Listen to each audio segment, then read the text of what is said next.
I'm smiling big and happy because hopefully take 3 is the lucky 3. This is Jugghead82 with my Wrestlemania 29 predictions.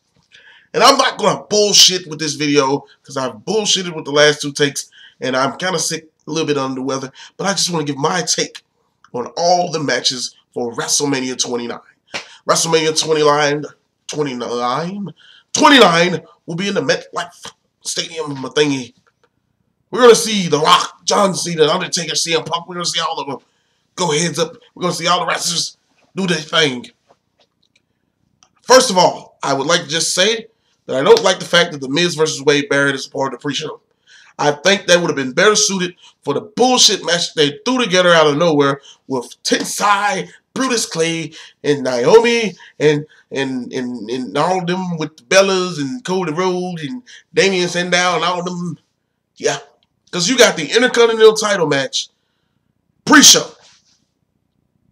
Pre-motherfucking show for the Intercontinental title match. I think that is redundantly idiotic because who the fuck thought it would be best to put this match in a pre-show and then you have the Brutus K Tensai match with Cody Rhodes and them and shit. And the Bella Twins. Who the Bella Twins are back, y'all? Who gives a fuck? And you put that over that with The Miz versus Wade Barrett. First of all, Wade Barrett is a great wrestler. The Miz is a great wrestler. Both these guys coming together in a match should be epic. It should be really, really important. It's fucking for the Intercontinental title. A titles that have been held by Ricky the Dragon Steamboat, Macho Man Randy Savage, you name it, Bret Hart, Mr. Perfect. Why in the fuck could you not have put this in the fucking WrestleMania main card? But anyway, I'm both ways for this match.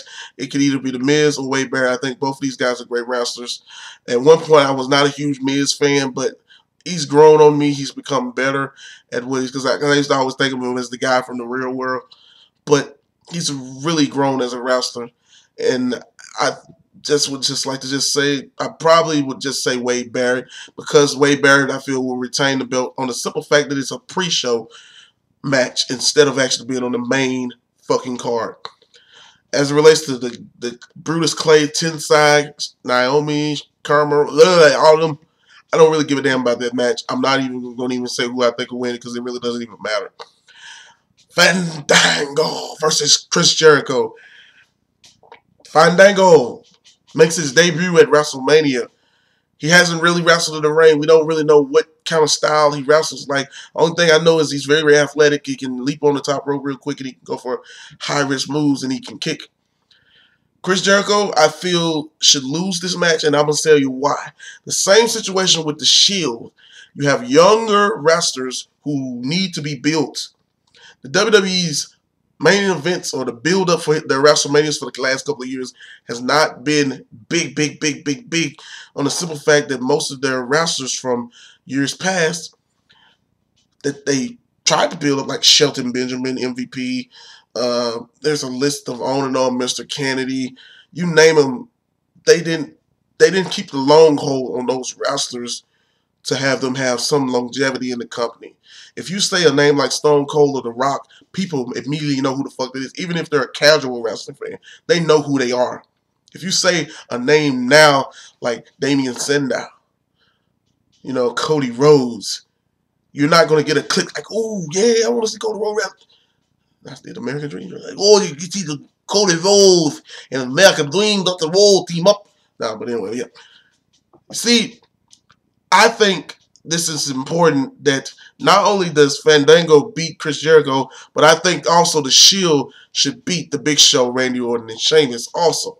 So I've given both of those away. I want to see them win because we need to have the newer wrestlers that are in the company get built up more. So who knows, people will actually watch wrestling a little bit more, especially watch WWE programming a little more, because they'll see that it's not always going to be the same old bullshit with the same old wrestlers winning matches. Plus, it'll be good to see some fresh faces on the WWE programming to help build those fresh faces and not let them be warded out and shitted on. Because trust me, if the wrestlers that are newer kick their A game up, then you won't have people in the crowd chanting boring or like fuck this or this and that. Because it's got to be a change of the torch. I mean, the WWE has had this before when Hogan, Macho Man, and all those guys left back in 94, 93, when they had to rebuild and they started the new generation and they had to build up wrestlers from the scratch. So, yeah, I feel that it's important in those matches that the younger guys must win. Okay, CM Punk versus The Undertaker. We're going to put it to you like this. The storyline's building up with CM Punk and The Undertaker.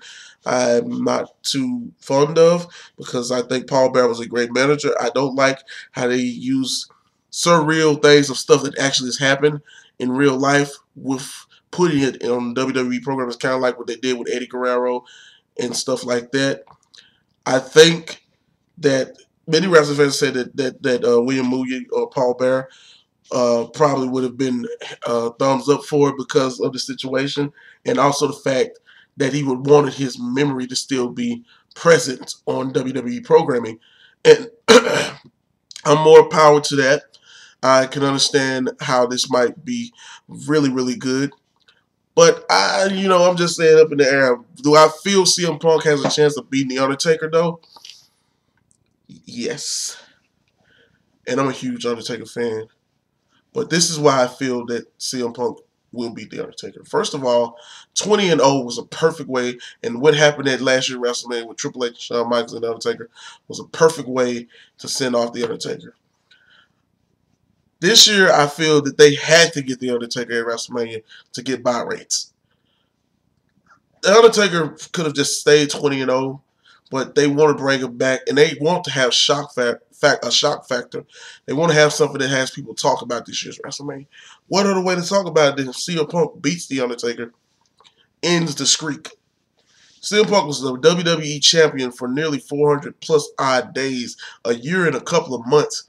So it makes you think that maybe, just maybe, he could beat The Undertaker. So I'm picking CM Punk to defeat The Undertaker.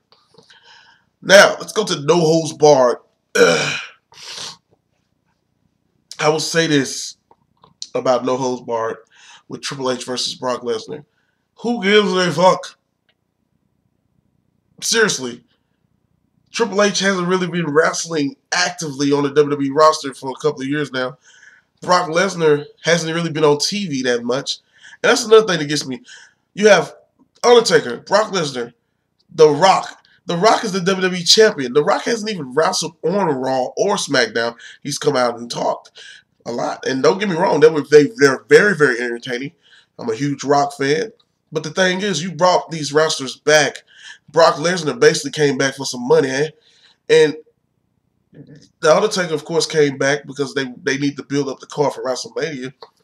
But, I mean, they haven't had any presence of actually wrestling on TV unless it was just the situation where WWE needs to save them up so they don't just water it down to the public's eyes to see The Rock wrestle at least one or maybe two matches building up to a pay-per-view. I mean, come on.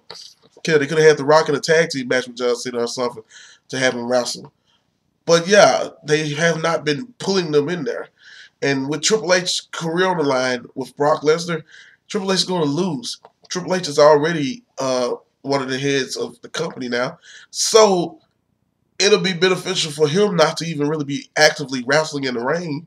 So, of course, he wouldn't get seriously hurt or anything. So, yeah, I'm picking Brock Lesnar to win. And it might be a situation where Shawn Michaels throws in the towel because Brock Lesnar's trying to put him in the submission hole like he did when he tried to break his arm and shit. But, yeah, that's who I pick. I pick Brock Lesnar to beat Triple H. Now let's talk about Big E Langston teaming up with Dolph Ziggler to take on Team Hell No, the team of Kane and Daniel Bryan. I think in this situation we're going to see Team Hell No lose the belts. We're going to probably see some situation where either Daniel Bryan's going to turn on Kane or Kane's going to turn on Daniel Bryan. And I say that because we have to build up for Monday night when this WrestleMania is over. I want to see Dolph Ziggler and Big E Langston lose, actually, because I want to see something happen. And I'll get to that in a moment. But, as realistically, I will say this. Daniel Bryan, Kane will do something where they turn on each other. And your new WWE Tag Team Champions of the World, Dolph Ziggler and Big E Langston. But let's go on to the World Heavyweight title match. Jack Swagger versus Alberto Del Rio. Now, I had to think about this because the first video I recorded, I sat there and said Jack Swagger was going to win. I had to think about it. I had to really put Juggy's knowledge in. I feel that this might happen. If it would happen, this would be a real good thing to boast at WrestleMania. Also, if that Dolph Ziggler cashed in Money in the Bank right after Alberto Del Rio won or retained the World Heavyweight title, or Dolph Ziggler cashed in Money in the Bank on Jack Swagger, immediately turning Dolph Ziggler into a fucking babyface. Immediately, it would scrape. He's a babyface. It would, because trust me, Dolph Ziggler is a tweaker. He's been getting cheered in matches a lot, and people like the way he wrestles. So it can be either or. But see, the only way it would have to happen is if he loses the tag team title match, and that's why I was saying with Kane and Daniel Bryan, it could be a double blade sword where Kane and Daniel Bryan win the tag team, retain the tag team titles, and Dolph Ziggler, of course, who still has the Money in the Bank briefcase, cashes it in the main event for the world title. Who knows? But realistically, I will pick to win the match. If that doesn't happen, I will pick Jack Swagger to beat Del Rio and become the new World Heavyweight Champion. Now, let's go to the main event. John Cena. You can't. See? You already know. Versus The Rock. Finally, The Rock has come back to WrestleMania. John Cena's going to win. Plain and simple. And I'm going to tell you why John Cena's going to win. We already know The Rock has like 4 fucking movies probably stacked up. G.I. Joe's been the #1 movie in America and all that stuff, doing good money. He has a couple other movies coming out also. But this is the reason why. The Rock had the belt. Congratulations. He held it. He never defended it until now. He hasn't been on any actual matches since he's been the WWE champion. Hell, he hasn't even really wrestled that many matches, period, since he came back to the WWE. What's going to happen, I feel, that could be a shock. Many people feel John Cena might turn heel. I'm telling you, man. John Cena ain't turning no heel. I believe he's going to win this match against The Rock, probably straight down the line. Fair. They're going to have, a big old handshake at the end or something like that. And it's going to be fireworks shooting up in the air. John Cena's the WWE champion. That's what I feel is going to happen.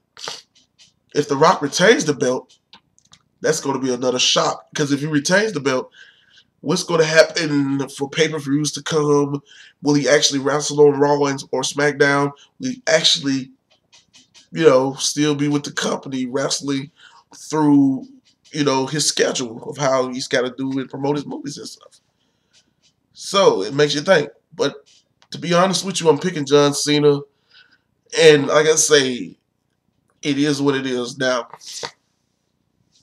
let's go rewind and we're going to go through them real quick. Wade Barrett defeats The Miz. Really don't give a fuck about the whole Bruce Clay thing. Fandango defeats Chris Jericho. Did I even talk about Ryback versus Mark Henry? I don't know. But, yeah, that situation right there, Ryback has been built up. He's generic as fuck. He's a Goldberg ripoff. He wears his wrestling gears from Rob Van Dam. His feed me more thing is just like who's next or any other fucking catchphrase over the last back in the late 1990s and shit. I don't know. But yeah, I would pick Mark Henry to beat that ass. With the Shield defeating Randy Orton them, I picked them to defeat Randy Orton them. CM Punk to shock the world and defeat The Undertaker.